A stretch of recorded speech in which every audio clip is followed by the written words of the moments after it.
అందరికీ నమస్కారం. సాహితీ కౌముది ఛానల్‌కి స్వాగతం.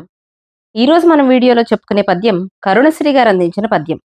ఈ పద్యంలో కరుణశ్రీ గారు పోతన గారి కవిత్వం గురించి కొన్ని సందేహాలను వ్యక్తపరిచారు. ఆ సందేహాలేమిటి? వాటికి సమాధానం ఏమిటి? అనేది ఈరోజు మనం తెలుసుకునే పద్యంలో చూద్దాం. వీడియోలోకి వెళ్లే ముందు మీరు గనుక సాహితీ కౌముది ఛానల్‌ని మొదటిసారి చూస్తూ ఉన్నట్లయితే తప్పకుండా ఛానల్‌ని సబ్స్క్రైబ్ చేసుకోండి. వీడియోను పూర్తిగా చూసి నచ్చితే లైక్ చేయండి.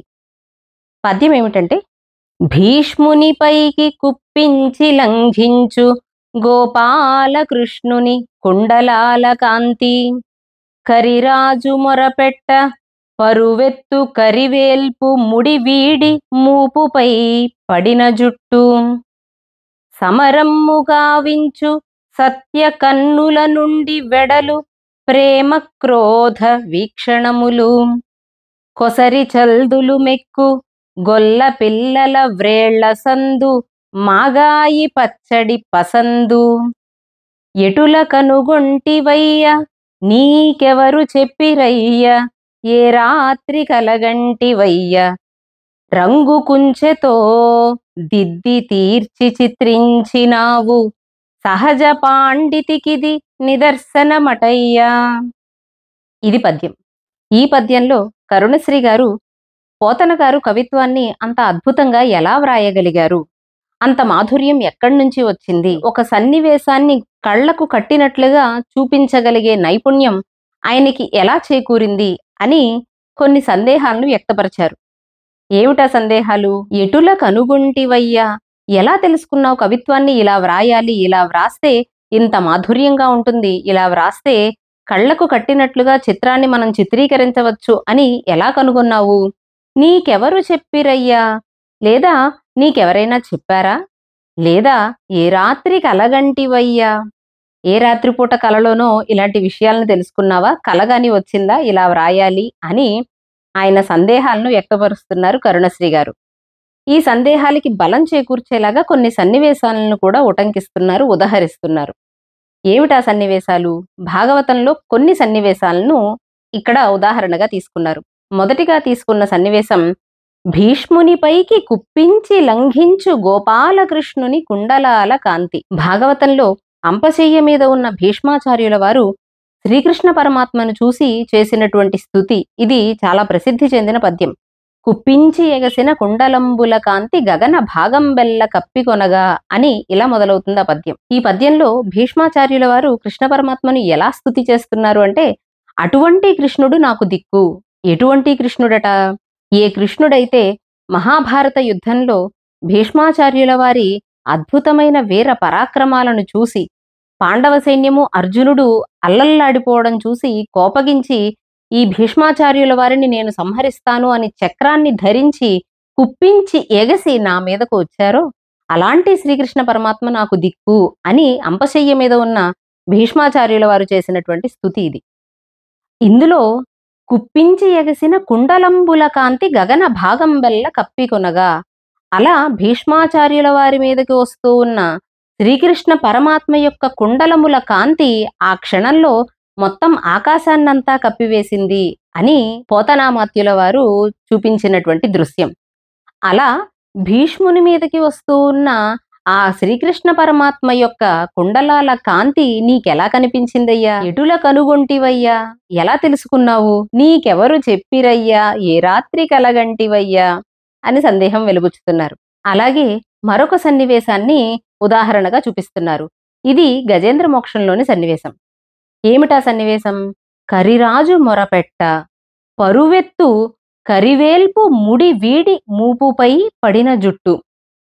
భాగవతంలో పోతనామాత్యుల వారు గజేంద్ర మోక్షం ఘట్టంలో సిరికింజెప్పడు శంఖచక్రయుగమున్ చేదోయి సంధింపడే పరివారంబును చీరడభ్రగపతిన్ మన్నింపడాకర్ణికాంతర ధమ్మిల్లము చక్కనొత్తడు అని పద్యం. చెవి వెనకాల ఉన్నటువంటి ముడి ఏదైతే ఉందో ఆ ముడి ఊడిపోతూ ఉన్నా సరే చక్కనొత్తడు, దాన్ని సరిచేసుకోడు విష్ణుమూర్తి. ఎందుకు అనంటే క్రింద ఉన్నటువంటి గజేంద్రుణ్ణి రక్షించాలి అనే త్వరతో ఈ పనులేమీ చెయ్యటం లేదు అని ఆ పద్యంలో ఆకర్ణికాంతర ధమ్మిల్లము చక్కనొత్తడు అనే భావాన్ని కరుణశ్రీ గారు ఉటంకిస్తూ అసలు విష్ణుమూర్తి కొప్పు జారిపోయి ఊడిపోయి భుజాల మీదకి పడిపోతోంది అనే విషయాన్ని వ్రాయాలి అని ఎటుల కనుగొంటివయ్యా, నీకెవరు చెప్పిరయ్యా, ఏ రాత్రి కలగంటివయ్యా, ఎలా తెలిసింది, ఎవరు చెప్పారు, ఎలా కలగన్నావా నువ్వేమైనా అని సందేహాన్ని వెలుబుచ్చుతున్నారు ఈ సన్నివేశాన్ని కూడా ఉటంకిస్తూ. కరిరాజు మొరపెట్ట పరువెత్తు కరివేల్పు. కరివేల్పు అంటే నల్లనివాడు, కరి నల్లటి వేల్పు, దేవుడు అంటే నల్లని మోము కలిగినవాడు. ఆ విష్ణుమూర్తి ఊడిపోతూ ఉన్నటువంటి ధమ్మిల్లాన్ని తిరిగి సరిగ్గా సరిచేసుకోవడం లేదు అనే విషయాన్ని ఎలా గుర్తించగలిగావు నువ్వు, ఎలా వ్రాయగలిగావు అని అడుగుతున్నారు. సరే, తరువాత మూడవ సన్నివేశంగా, మూడవ ఉదాహరణగా చూపిస్తూ ఉన్నది సమరమ్ము కావించు సత్య కన్నుల నుండి వెడలు ప్రేమక్రోధ వీక్షణములు. సత్యభామ నరకాసురునితో యుద్ధం చేస్తూ ఉన్నప్పుడు ఒకసారి నరకాసురుణ్ణి చూస్తోంది, మరొక మారు ప్రక్కనే ఉన్న శ్రీకృష్ణ పరమాత్మను చూస్తోంది. ఎదురుగా ఉన్న నరకాసురుణ్ణి చూసినప్పుడు ఒకలాగా, శ్రీకృష్ణ పరమాత్మను చూసినప్పుడు ఒకలాగా ఆమె దృక్కులు ఉన్నాయి అని పరుజూచున్ వరుజూచు నొంప నలరింపన్ రోష రాగోదయ విరతభ్రూకుటి మందహాసములతో వీరంబు శృంగారమున్ అని పద్యం అక్కడ. పరుజూచున్, పరుడు అంటే శత్రువు అని అర్థం. ఎదురుగా ఉన్న శత్రువు అంటే నరకాసురుణ్ణి చూస్తోందట. వరుజూచున్, ప్రక్కనే ఉన్న తన నాథుడు భర్త అయిన శ్రీకృష్ణ పరమాత్మను చూస్తోందట. ఎలా చూస్తోంది? ఒంప నలరింపన్ అంటే ఒకళ్ళనేమో ఎలా అయినా చంపాలి అని చూస్తోందట, ఒకరినేమో అలరింపన్, అలరింపన్ అంటే ఆహ్లాదం కలిగించేలాగా చూస్తోంది. నొంప నలరింపన్ రోష రాగోదయ విరత భ్రూకుటి మందహాసములతో.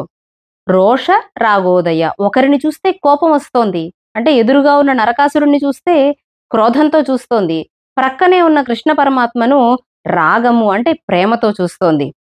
అటు చూస్తూ ఉంటే విరత భ్రూకుటి అంటే కనుబొమ్మలు ముడివేసి చూస్తోంది, ఇటు చూసినప్పుడు మందహాసములతో నవ్వుతూ చూస్తోందట.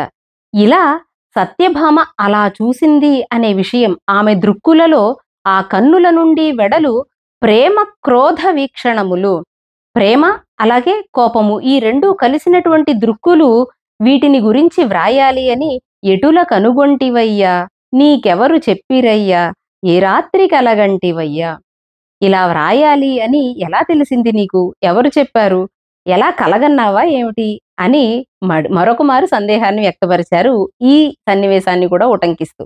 నాలుగవ సన్నివేశంగా కొసరి చల్దులు మెక్కు గొల్ల పిల్లల వ్రేళ్ల సందు మాగాయి పచ్చడి పసందు. చల్దులు అరగించడం అని అన్నది మనకి దశమ స్కంధంలో కనిపించే ఒక అపురూపమైన అద్భుతమైన ఘట్టం. శ్రీకృష్ణుడు మధ్యలో కూర్చునుండగా చుట్టూ గోపపాలకులందరూ కూర్చుంటారు. ఎవరికి వారు తెచ్చుకున్నటువంటి చల్ది మూటలను విప్పుకుంటారు. అలాగే వారు తెచ్చుకున్న పదార్థాలను ఒకరికొకరు మార్చుకుంటూ ఉంటారు, తినిపించుకుంటూ ఉంటారు, అల్లరి చేస్తూ ఉంటారు, ఒక్కొక్కళ్ళని ఆట పట్టిస్తూ ఉంటారు. ఇలాంటి సందర్భంలో మాటి మాటికి వ్రేళ్లు మడచి ఊరించుచు ఉరుగాయలు తినుచుండు నొక్కడు అని ఒక పద్యంలో పోతన గారు వర్ణన చేస్తారు. తెచ్చుకున్నటువంటి పదార్థాలను ఒకరికొకరు చూపించుకుంటూ ఒకరినొకరు ఊరిస్తూ, అంటే నేను తెచ్చుకున్న పదార్థం ఇంత రుచికరమైన పదార్థం సుమి అని అన్నట్లుగా ఊరించుకుంటూ తింటున్నారట. దానిని ఉటంకిస్తూ కొసరి చల్దులు మెక్కు గొల్ల పిల్లల వ్రేళ్ల సందు మాగాయి పచ్చడి పసందు.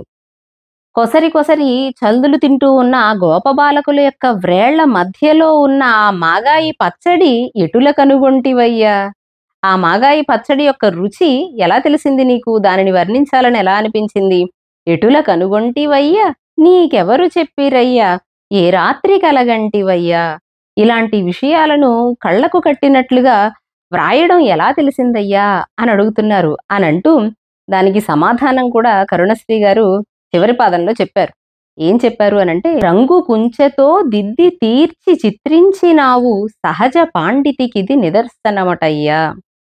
రంగు కుంచెతో అంటే ఒక చిత్రాన్ని వేస్తే మనకి ఆ దృశ్యము ఎంత స్పష్టంగా ఉంటుందో అలా అక్షరములతో ఒక అద్భుతమైన దృశ్యాన్ని కన్నుల ముందు ఆవిష్కరించగలుగుతున్నావు. ఇది దేనివల్ల సాధ్యమవుతోంది అనంటే సహజ పాండితికి ఇది నిదర్శనమటయ్యా. పోతన గారికి సహజ పండితుడు అని ఒక బిరుదు. నీలో ఉన్నటువంటి సహజ పాండిత్యానికి ఇవన్నీ నిదర్శనము. అందువలన మాత్రమే ఇలాంటి మధురమైన కవిత్వము నీ కలం నుండి వెలువడింది అని పోతన గారిని కరుణశ్రీ గారు ప్రశంసిస్తూ చెప్పినటువంటి పద్యం. అలాగే ఇదే కరుణశ్రీ గారు ఈ జనవశీకరణాద్భుత శక్తి చూడగా అతని పేరులో గలదో ఆయన గంటములోననున్నదో అని కూడా అన్నారు. ఇలా జనాల్ని కట్టిపడేసేంత మధురమైన కవిత్వం వ్రాయడం అన్నది ఎలా సాధ్యపడింది? ఇది కేవలం అతని పేరులో గలదో, పోతన అనే పేరు వల్ల అంతటి మాధుర్యం ఆ కవిత్వానికి వచ్చిందా? లేదా ఆయన గంటములోననున్నదో, ఆయన పట్టుకున్నటువంటి గంటములో అలాంటి మాధుర్యం ఉందా? అనంటూ ముద్దులుగార భాగవతమున్ రచయించుచు పంచదారలో అద్దితివేమో గంటము మహాకవిశేఖర మధ్య మధ్య అని కూడా అంటారు. భాగవతం ఇంత మధురంగా ఉండడానికి మధ్య మధ్యలో నీ గంటాన్నేమైనా పంచదారలో ముంచి రాసావటయ్యా అని కరుణశ్రీ గారు చమత్కరించారు. ఈ విధంగా పోతన గారి పట్ల అద్భుతమైన భావాలను ఆవిష్కరించారు కరుణశ్రీ గారు. ఈరోజు మనం చెప్పుకున్న పద్యం వారు రచించిన ఉదయశ్రీ అనే కావ్యంలోని మహాకవి పోతన అనే ఖండిక నుండి మనం గ్రహించాము.